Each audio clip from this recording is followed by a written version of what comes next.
Dr. Elena Vasquez stood in the main control room of the Galactic Research Station and stared at the data on her screen.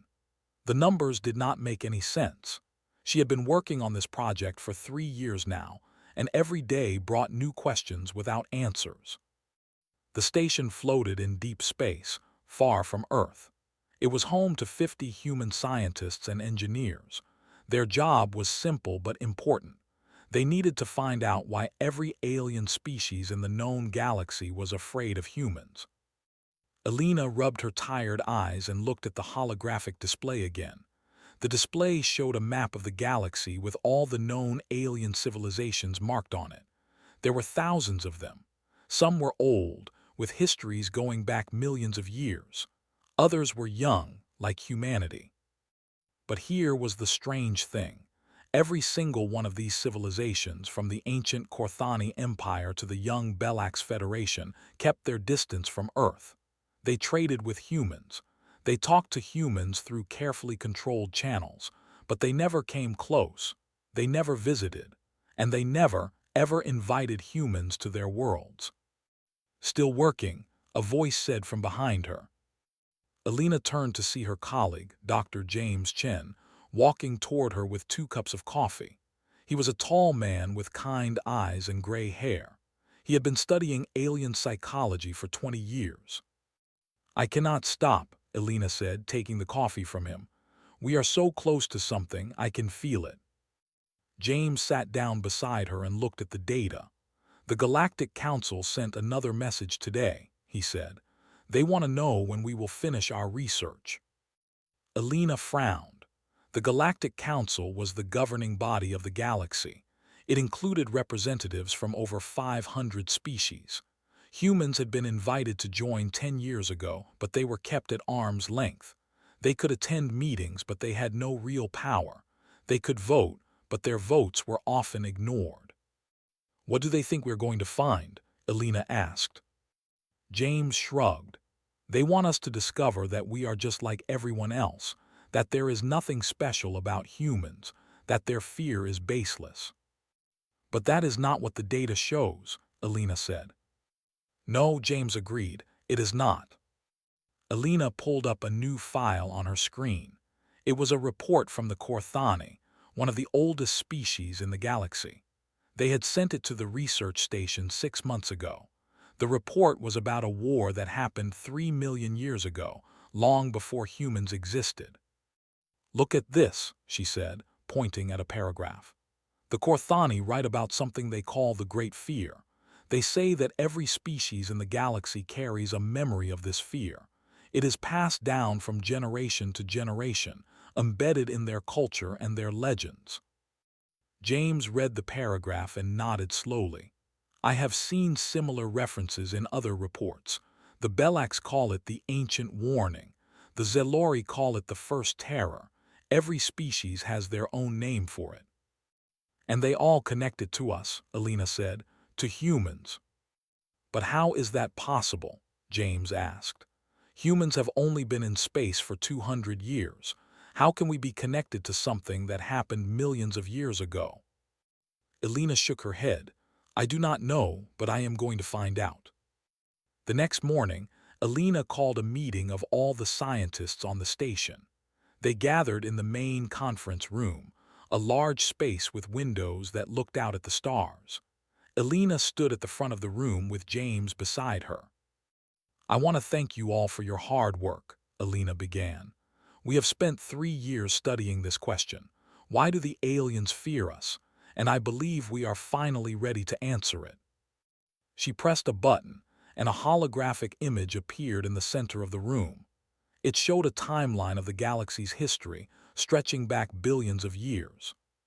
"We have analyzed thousands of documents from hundreds of species," Elena continued. "We have studied their legends, their histories, their religious texts, and we have found something remarkable." She pointed at a spot on the timeline about 3 million years ago. "Right here, something happened. Something so terrible that it left a mark on every civilization in the galaxy. The aliens do not remember exactly what it was. Over millions of years, the details have been lost, but the fear remains." Dr. Sarah Park, a young biologist with short black hair, raised her hand. What kind of event could affect every species in the galaxy? That is what we need to find out, Alina said, and I believe the answer is connected to Earth. Murmurs spread through the room. Some of the scientists looked confused, others looked worried. I have been in contact with the Korthani, Alina continued. They have agreed to share their most ancient records with us, records that have never been shown to any other species. They are sending an ambassador to our station. He will arrive in 3 days. James stepped forward. I want to be clear about something. What we find might change everything. It might change how we see ourselves and how the galaxy sees us. We need to be prepared for that. Alina nodded. James is right. This research is not just academic. It has real consequences. The Galactic Council is watching us closely. They want to know if humans are a threat. Are we? Someone asked from the back of the room. Alina paused. I do not know yet, but I intend to find out. The meeting ended and the scientists returned to their work. Alina stayed behind, looking out at the stars. Somewhere out there, millions of species lived their lives in fear of her people. They built walls around themselves. They watched humans with careful, nervous eyes. And they remembered something, something old and terrible, something that made them believe that humans were dangerous. Alina did not know what that something was, but she was going to find out, even if the truth was more terrible than she could imagine. 3 days later, the Korthani ambassador arrived. His ship was ancient and beautiful, covered in symbols that were older than human civilization. It docked at the station with a soft click, and the airlock opened. Alina waited at the entrance with James and Sarah.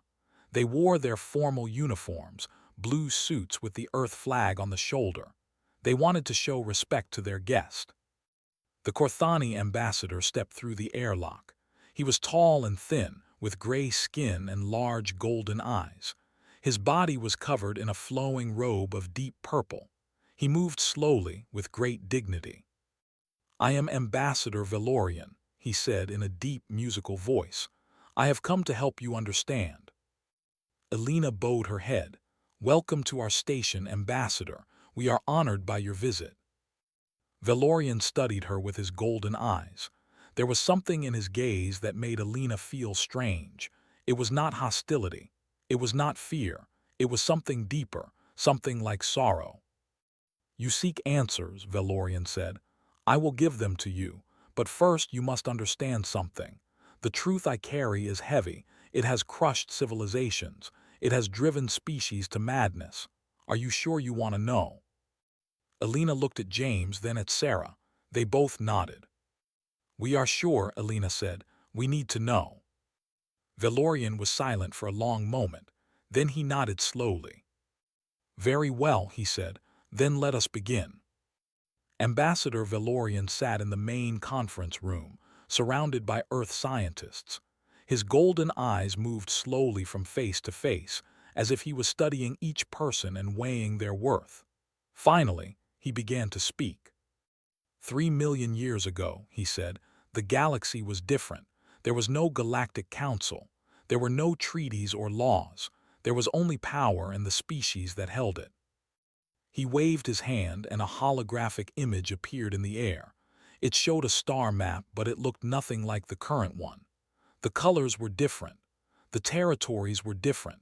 And in the center of the map, there was a bright red zone that covered a huge portion of the galaxy.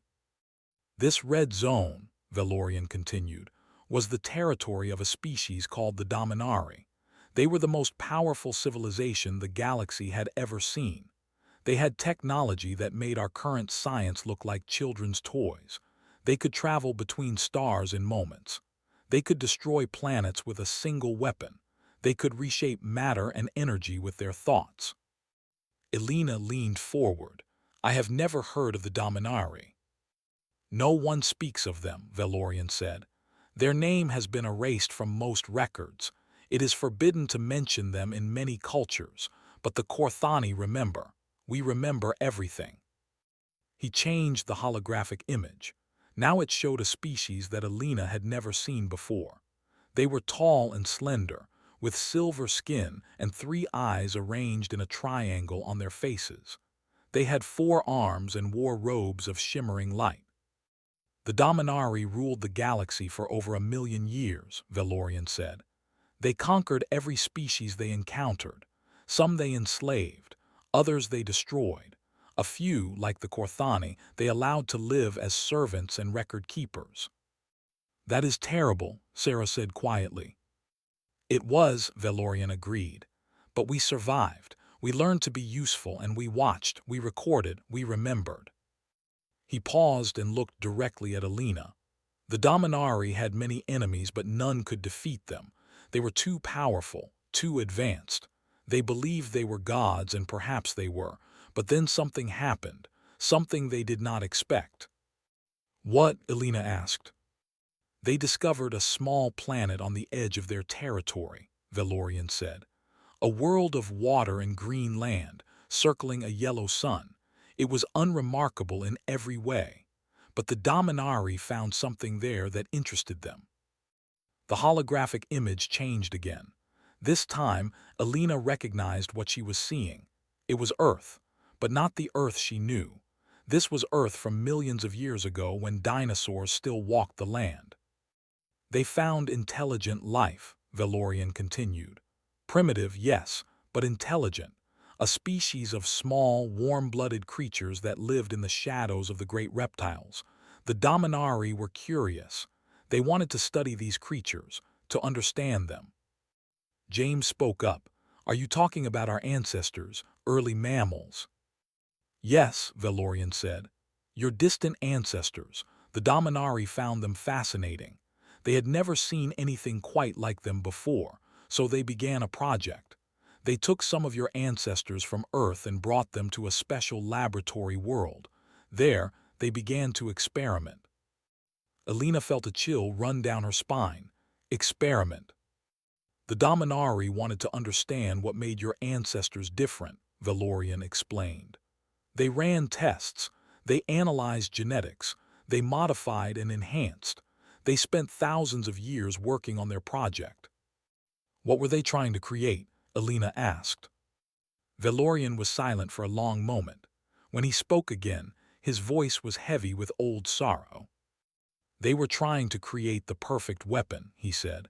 The perfect soldier, something that could never be defeated, something that would never give up, something that would never stop fighting no matter the cost. The room was absolutely silent. Alina felt her heart pounding in her chest. They succeeded, Valorian continued. After thousands of years, they created what they wanted. They called it Project Humanity, and it was more terrible than they could have imagined. Sarah raised her hand. Wait, are you saying that humans were created by these aliens, that we are some kind of biological weapon? Not exactly, Valorian said. The humans they created were not the same as the humans who exist today. Those first humans were enhanced. They were stronger, faster, more aggressive. They were designed for war, but something went wrong. What went wrong? Alina asked. The Dominari made a mistake, Valorian said.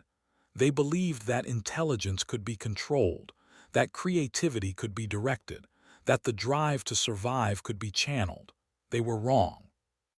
He stood up and walked to the window, looking out at the stars. The enhanced humans were everything the Dominari wanted. They were brilliant and adaptive. They could solve problems that no other species could solve. They could endure pain and hardship that would kill others. They were impossible to break.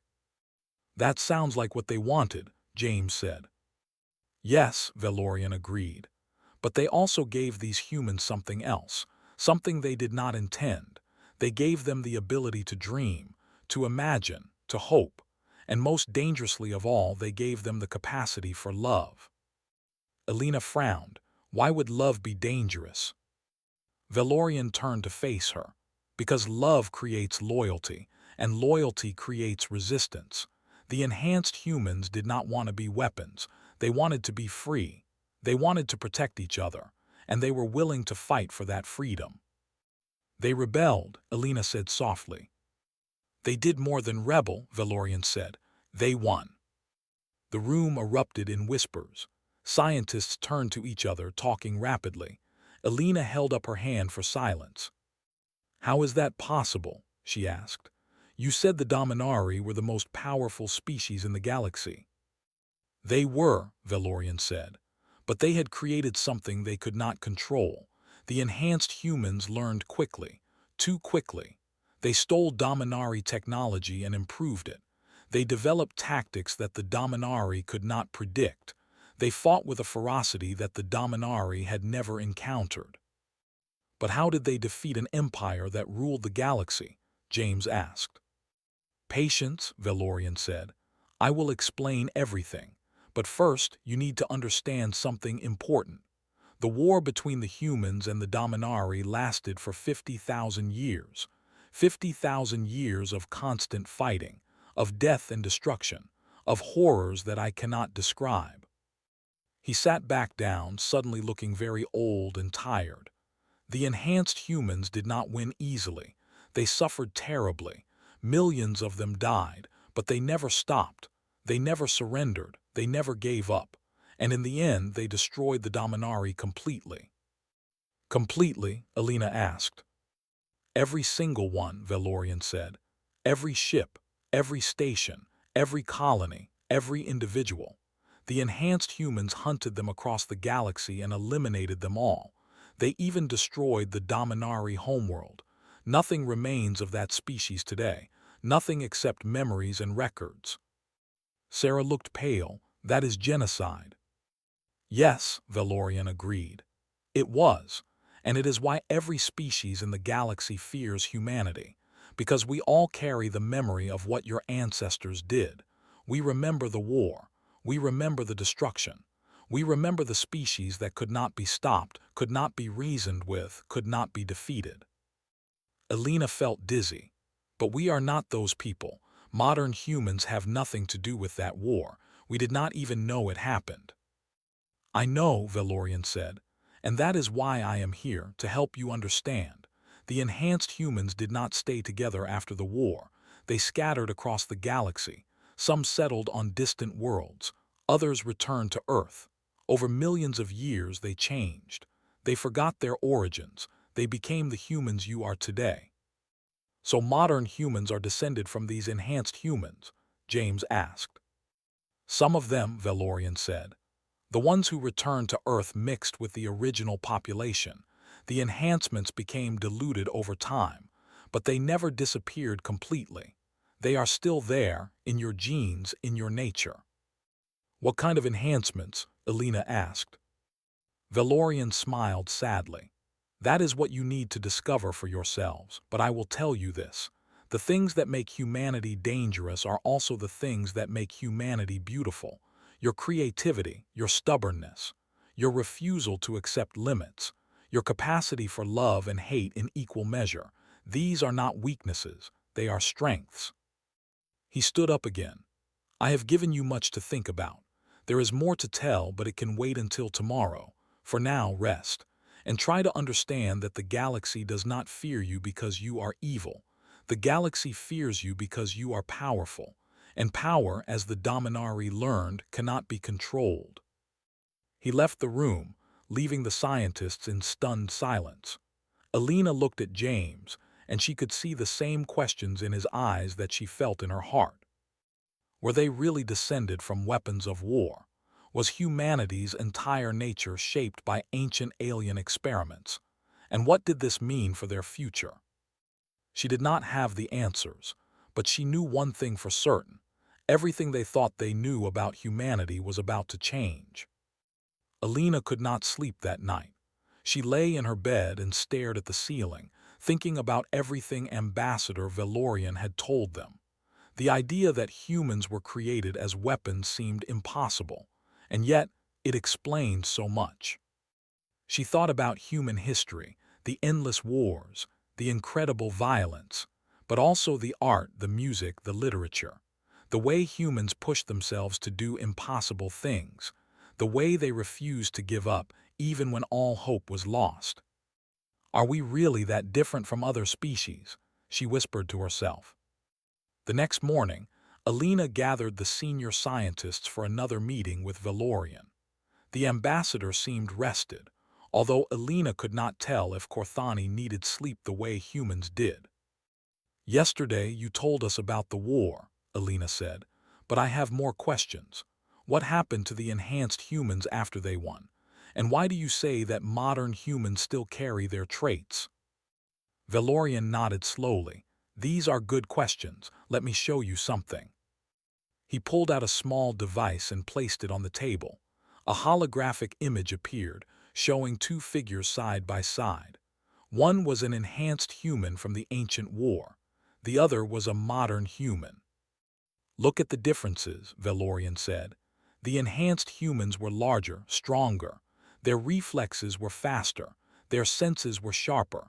They could survive in environments that would kill normal beings. So we are weaker than they were, James observed. Physically, yes, Valorian agreed. But the most important enhancements were not physical. They were mental. The Dominari modified your ancestors' brains in ways that made them incredibly adaptable. They could learn any skill quickly. They could solve complex problems.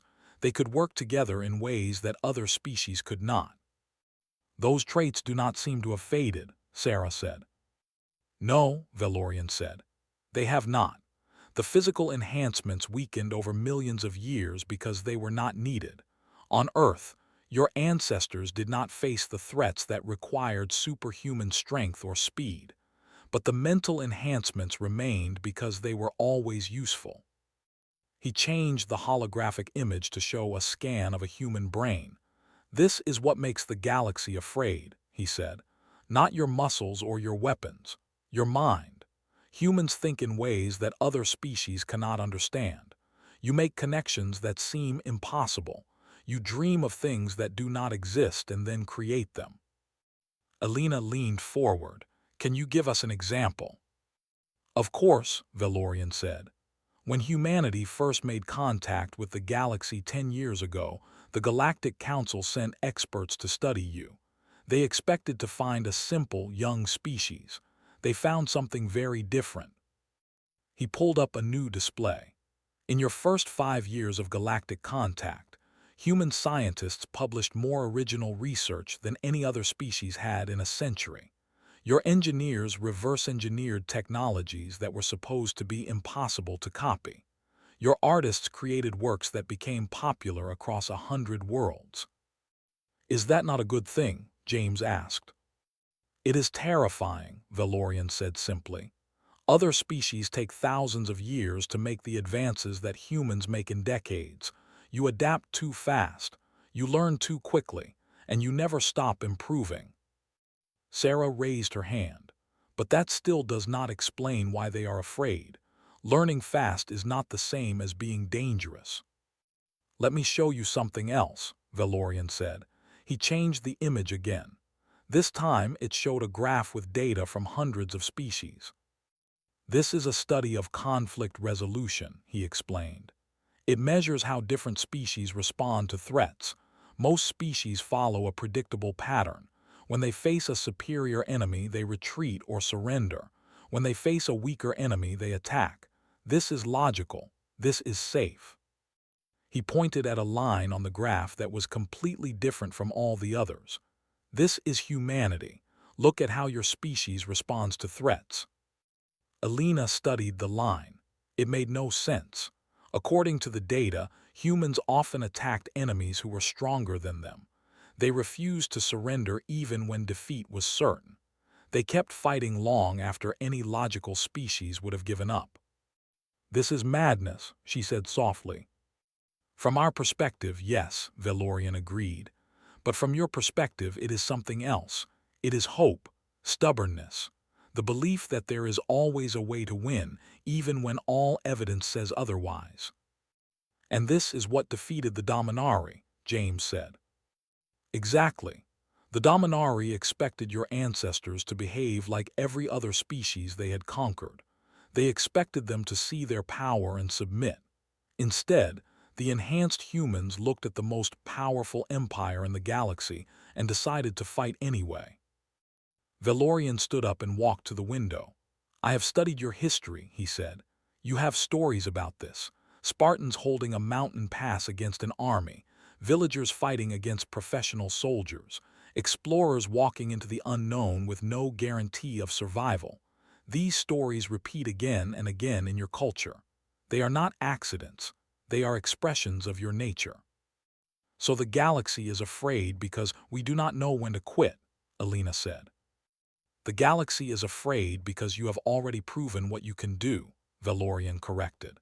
3 million years ago, your ancestors faced an impossible enemy and won. They destroyed an empire that had ruled for 1 million years. They did what every other species had failed to do, and the memory of that victory has echoed through time. He turned back to face the scientists. "Every species in the galaxy has legends about the war. They are not called humans in these stories. They have different names. The relentless ones, the undying, the fire that burns, but they all describe the same thing, a species that could not be stopped." "And when humanity appeared on the galactic stage," James said slowly, "they recognized us." "Not immediately," Valorian said. "At first, the Council thought it was a coincidence. Earth was in the same region of space where the enhanced humans had originated, but that could have been random. Your species looked similar, but evolution often produces similar results." "What changed?" Alina asked. "We ran genetic tests," Valorian said. "The Corthani still have samples from the original enhanced humans. When we compared them to modern human DNA, we found the connection. The markers are there, faded but unmistakable. You are their descendants." The room fell silent. Alina felt like the floor had dropped out from under her. For years, she had wondered why aliens treated humans with such careful distance. Now she knew. "What happens now?" she asked. "Does the galaxy expect us to become the monsters from their legends?" Valorian sat down again, looking tired. "That is the question, is it not? The galaxy is divided on this issue. Some species believe that humanity will inevitably become dangerous. They want to contain you, limit your growth, keep you weak." "And others?" James asked.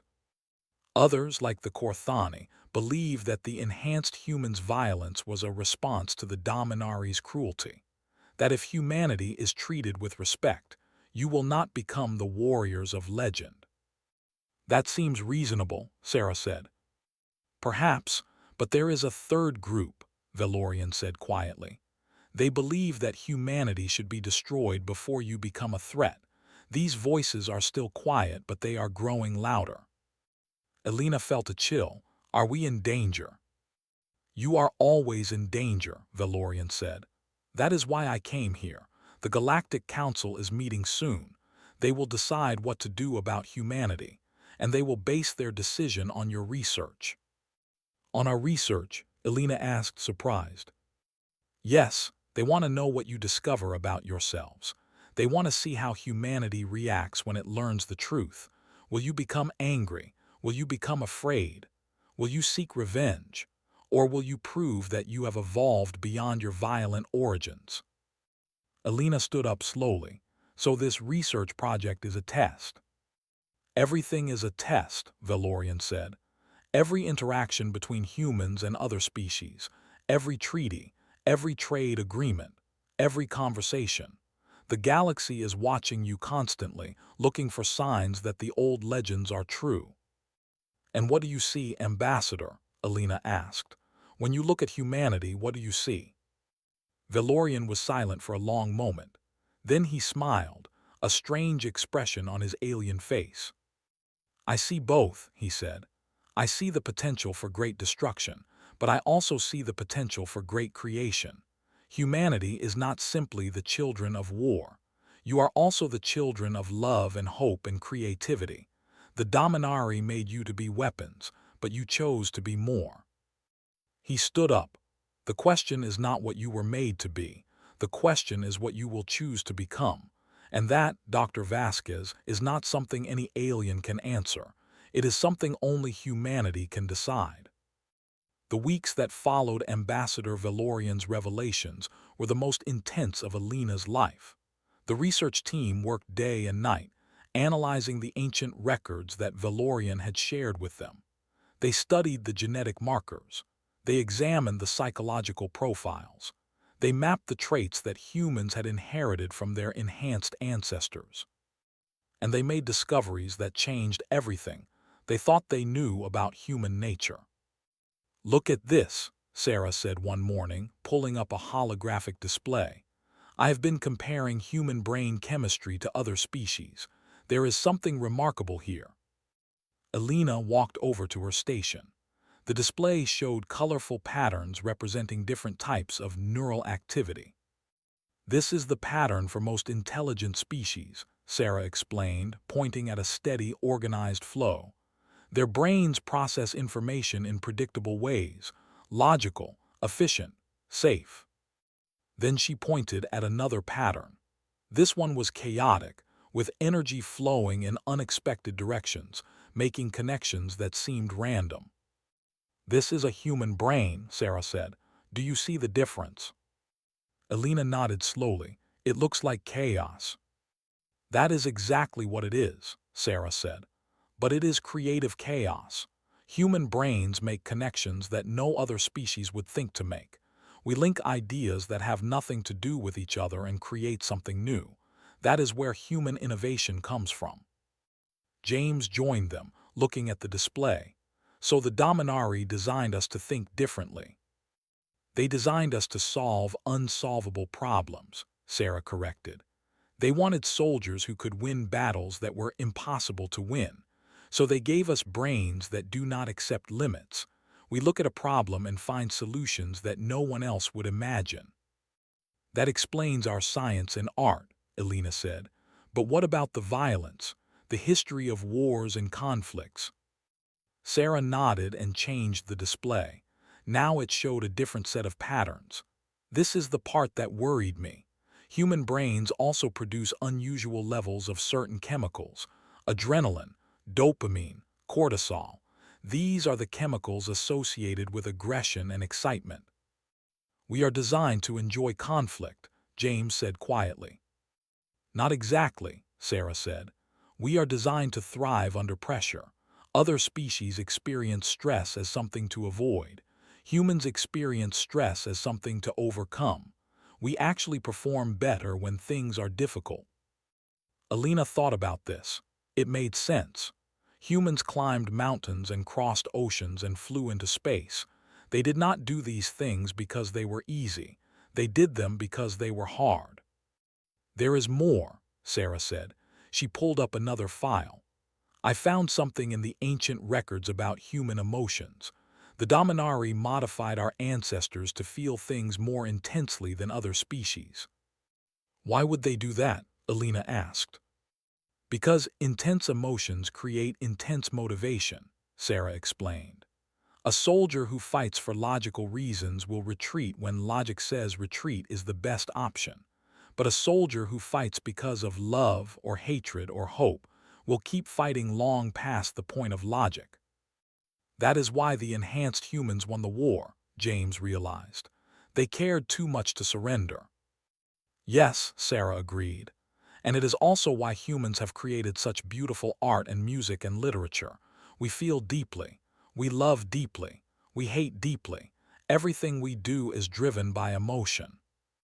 Alina sat down, overwhelmed by the implications. "So the same traits that make us capable of terrible violence also make us capable of great love." "They are the same trait," Sarah said. "We cannot have one without the other. The capacity for intense feeling is what defines humanity. It is our greatest strength and our greatest weakness." At that moment, a communication alert sounded.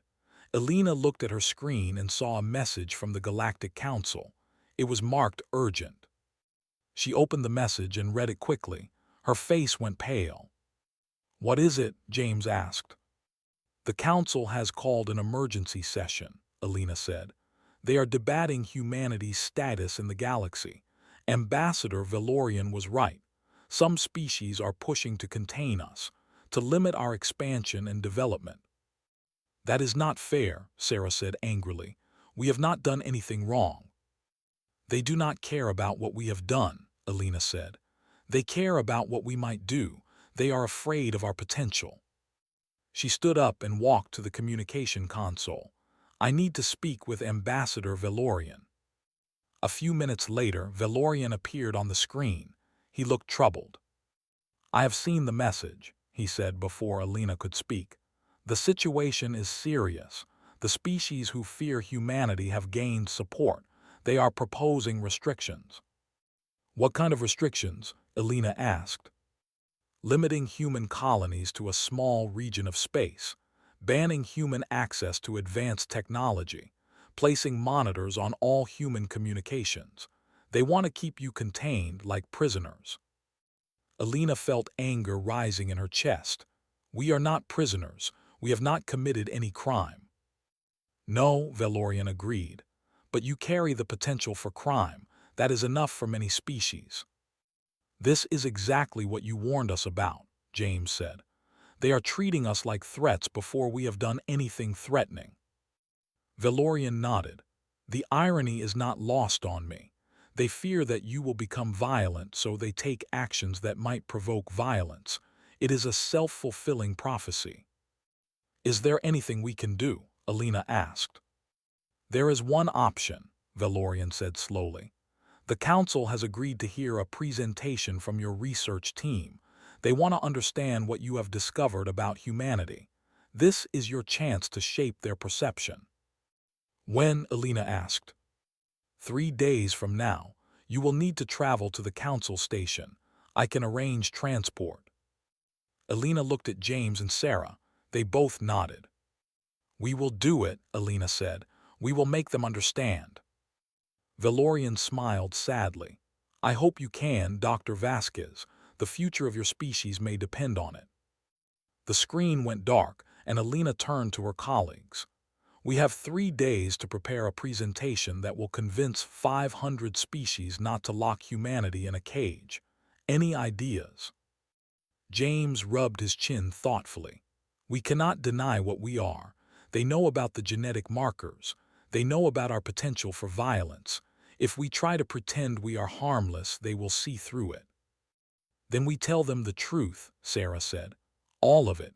We show them that our capacity for violence is matched by our capacity for good. We show them that we are not mindless weapons. We are people with choices. Alina nodded slowly. We show them that the same traits that make us dangerous also make us valuable. That if they work with us instead of against us, everyone benefits. And if they still choose to contain us? James asked. Alina was silent for a long moment. Then she straightened her shoulders and looked her colleagues in the eye. Then we prove them right, she said quietly. We refuse to accept it. We fight for our freedom just like our ancestors did. Not because we want to destroy anyone, but because we will not be caged. James and Sarah exchanged glances. Then they nodded. Then let us make sure it does not come to that, James said. Let us give the best presentation of our lives. The Galactic Council chamber was the largest room Alina had ever seen. It stretched out in all directions, filled with representatives from 500 different species. They sat in floating platforms arranged in a massive spiral, all facing a central stage where Alina now stood with James and Sarah. The room fell silent as she stepped forward. 500 pairs of alien eyes watched her. Some looked curious, some looked hostile, most looked afraid. Alina took a deep breath and began. Distinguished members of the Galactic Council, she said, her voice steady. I am Dr. Alina Vasquez of Earth. My team and I have spent years researching a question that has troubled the galaxy since humanity first made contact. Why do you fear us? She paused, letting the question hang in the air. Thanks to the help of Ambassador Valorian and the Korthani people, we now know the answer. We know about the Dominari. We know about the war. We know that our ancestors were created as weapons and that they used that power to destroy an empire. A murmur spread through the chamber. Many of the aliens looked surprised that humans were speaking so openly about this history. "We understand your fear," Alina continued. "We carry the same genes as the beings who brought down the Dominari. We have the same capacity for violence, the same refusal to surrender, the same intensity that makes us dangerous." She activated a holographic display, showing images from human history. Wars and battles appeared on the screen. "Our history confirms what you fear. We have fought each other constantly. We have developed weapons of terrible power. We have committed acts of cruelty that shame us." The aliens watched silently. Alina could see that her words were confirming their worst suspicions. But that is not the complete picture. She changed the display. Now it showed different images: a doctor treating a sick child, firefighters rescuing people from a burning building, strangers helping each other after a disaster, musicians playing for crowds, artists creating works of beauty.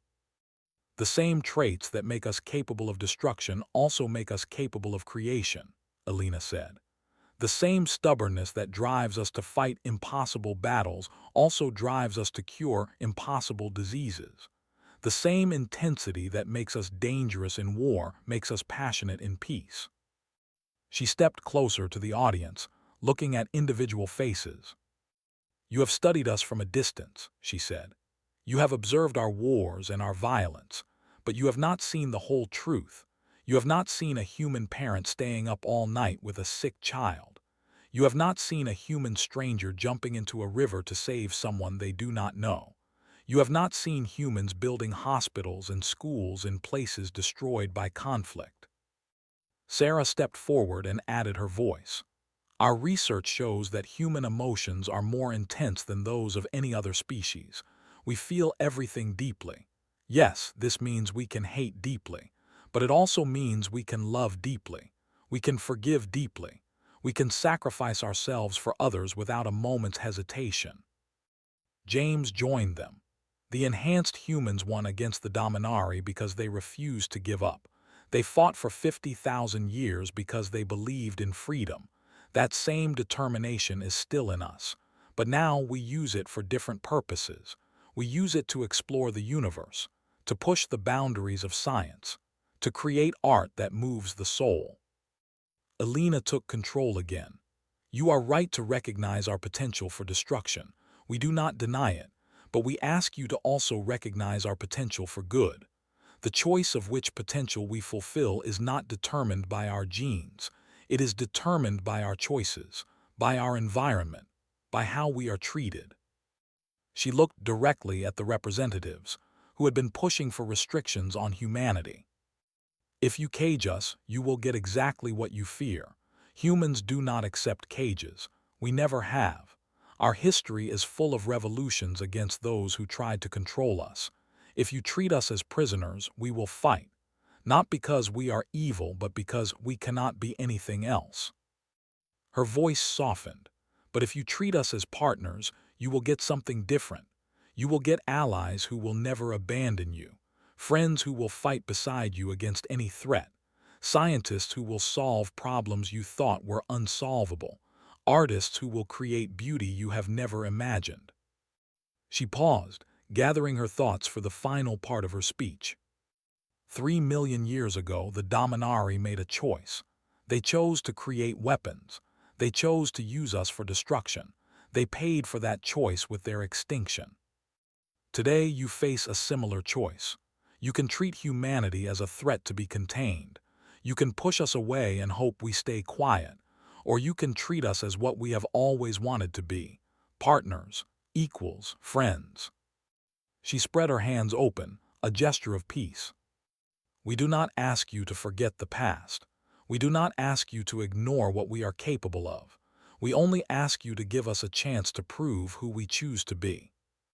She stepped back and the chamber was silent. 500 species sat in their platforms, processing what they had heard. Then slowly, one platform began to lower toward the stage. It was Ambassador Velorian. He stepped off his platform and walked to stand beside Alina. I have lived for over 1,000 years, he said, addressing the council. I have seen many species rise and fall. I have seen empires crumble and civilizations fade. And I have never in all that time seen a species quite like humanity. He looked at Alina with something like respect in his golden eyes. The Korthani remember the war. We remember the fear. But we also remember something else. After the enhanced humans won, they did not try to conquer the galaxy. They did not seek revenge on the species that had served the Dominari. They simply wanted to live in peace. He turned back to the council. The fear we carry is ancient, but it is also incomplete. We remember the destruction. We have forgotten the mercy. The enhanced humans could have become the new masters of the galaxy. Instead, they chose freedom, for themselves and for everyone else. Another platform lowered. This one carried a representative from the Bellax Federation, one of the species that had been most afraid of humanity. He was small and had large black eyes that glistened in the light. The Bellax have feared humans since first contact, he said, his voice thin and high. We have voted for restrictions. We have pushed for containment, but today I have heard something that gives me pause. He looked at Alina. You did not deny what you are. You did not try to hide your dangerous nature. You simply asked us to see the whole truth. This is not the behavior of a species planning conquest. This is the behavior of a species seeking understanding. More platforms began to lower. One by one, representatives stepped forward to speak. Some still expressed fear. Others spoke of hope. The debate continued for hours. Finally, the chief arbiter of the council, an ancient being from a species so old that no one remembered its original name, called for a vote. Alina held her breath as the votes were counted. The numbers flickered on a massive display. Yes, no, abstain. The count went back and forth, sometimes favoring restrictions, sometimes opposing them. Then the final tally appeared. Against restrictions, 287. For restrictions, 198. Abstained, 15. Alina felt tears in her eyes. They had won. Not by much, but they had won. The chief arbiter spoke. The motion to restrict humanity is defeated. Humanity will retain full membership in the Galactic Council with all rights and responsibilities. He paused, looking at Alina. However, this vote is not the end. It is a beginning. Humanity has been given a chance to prove what they have promised. The galaxy will be watching. The choices you make in the coming years will determine whether today's vote was wise. Alina nodded. We understand, and we accept that responsibility. As the chamber began to empty, Valorian approached Alina. You did well, he said. You showed them the truth without fear. That took courage. I just told them who we are, Alina said. The rest was up to them. Valorian smiled. And that is why I believe in humanity. You do not pretend to be something you are not. You embrace your nature, both the light and the dark. That is rare. Most species try to hide their weaknesses. James and Sarah joined them. So what happens now? James asked. Now the real work begins, Alina said. We have to show the galaxy that they made the right choice. We have to be the best version of humanity. We have to prove that we are more than our ancestors' programming. She looked out at the stars through the chamber's great windows. The Dominari created us to be weapons, she said softly. But we chose to be people. We chose love over hatred, creation over destruction, hope over fear. And we will keep making that choice every day for as long as humanity exists. Valorian nodded. That is the true lesson of your history, not that you can destroy those who threaten you, but that you can choose not to. That choice, more than any genetic enhancement, is what makes humanity special. Alina smiled. Then let us go make some good choices.